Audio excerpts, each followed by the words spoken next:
Maintenant, peut-être, j'ai pris la parole, donc je vais faire un peu, je vais profiter de cette prise de parole justement pour parler de la dimension du langage et des prises de parole qui entrent aussi dans tout ce système. Donc, non seulement ces rayons sont très proches, comme on l'a vu, de nerfs et de la sensation, mais aussi du langage. Donc, à un moment donné, ces rayons divins, miraculeux, enfin, il y a toutes sortes de façons qu'il en parle, sont des vecteurs langagiers. Alors, une des façons dont Schreber nous présente tout ça, il nous parle d'une langue fondamentale qui, ça l'étonne un petit peu, se rapproche un peu d'un ancien allemand. Enfin, il y a comme ça des racines. Donc là, c'est aussi quelque chose qui lui apparaît. Il ne sait pas exactement pourquoi c'est comme ça, mais disons qu'il y a cette langue fondamentale qui va régir aussi tout cet ordre de l'univers, où la dimension, comme il s'est traduit en français, attentatoire à cet ordre de l'univers. Donc on est sans cesse entre l'équilibre de l'univers et puis le déséquilibre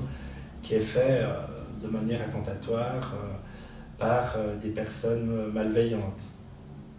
parmi lesquelles on va retrouver les médecins qui se sont occupés de lui, le professeur Flexi, et puis le professeur von Weber, je crois, de la troisième hospitalisation. Donc, il y a parmi ces personnes qui ont une influence négative et qui cherchent à attenter à l'ordre de l'univers,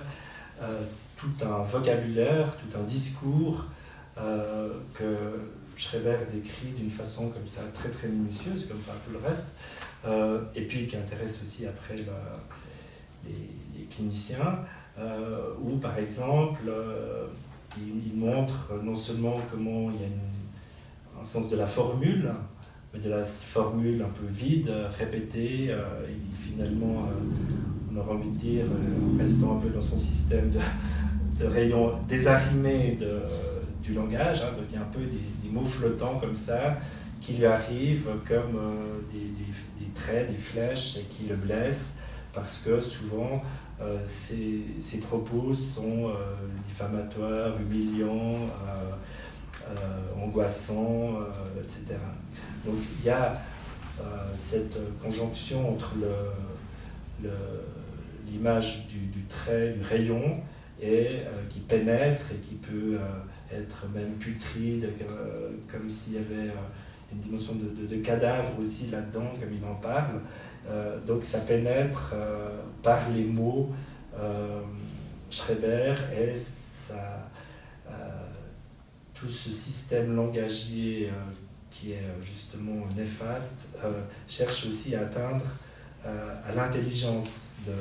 de Schreber, qui est pour lui l'enjeu de tout ce système. Ce qu'il appelle le meurtre d'âme. Alors,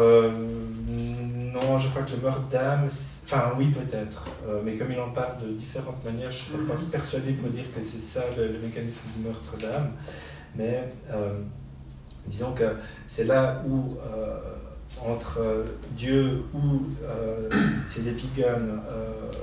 à un moment donné du délire, que sont flexiques ou n'importe quelle âme, ce qu'ils les appellent, des âmes impures examinées, ou les âmes examinées, qui sont des âmes de personnes qui ont plus ou moins vécu. Donc, ces personnes-là cherchent à l'atteindre justement au niveau de son intelligence, comme Dieu parfois, et puis donc Dieu a vraiment une valence soit positive parce qu'il lui reconnaît quand même être le grand ordonnateur de l'univers, mais des fois négative puisque finalement il se hisse lui-même dans cette position Et puis il justifie, je crois, si j'ai bien compris, toute cette dimension persécutoire de ces armes examinées et consorts contre lui, du fait que justement Dieu aimerait reprendre, comme vous disiez avant, dans un bras de fer, la prééminence dans l'ordre de l'univers.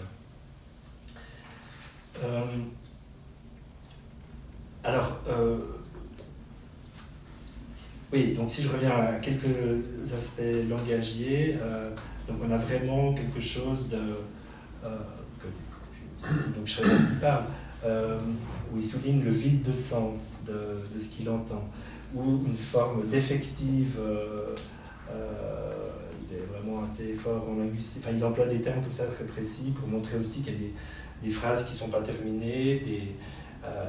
des choses qui sont suggérées,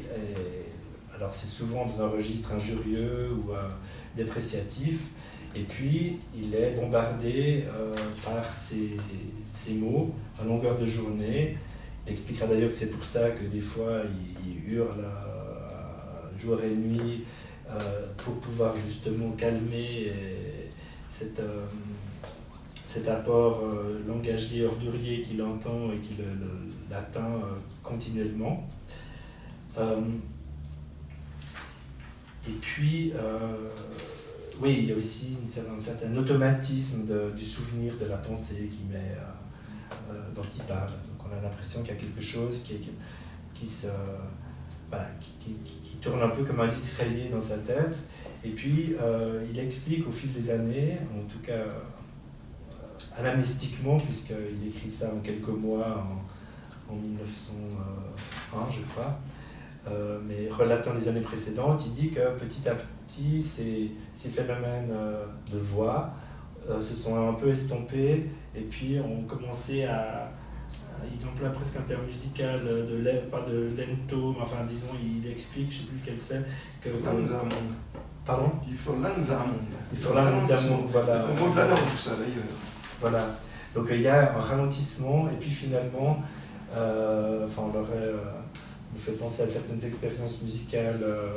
du XXe siècle, où il y a des morceaux qui durent des mois ou des années, je ne sais plus très bien. Donc lui explique aussi que finalement ces sons sont tellement, les syllabes sont tellement espacées les unes des autres que finalement ça le mot perd de son sens, et en tout cas de son sens attentatoire ou attaquant à l'égard de sa personne. Donc finalement,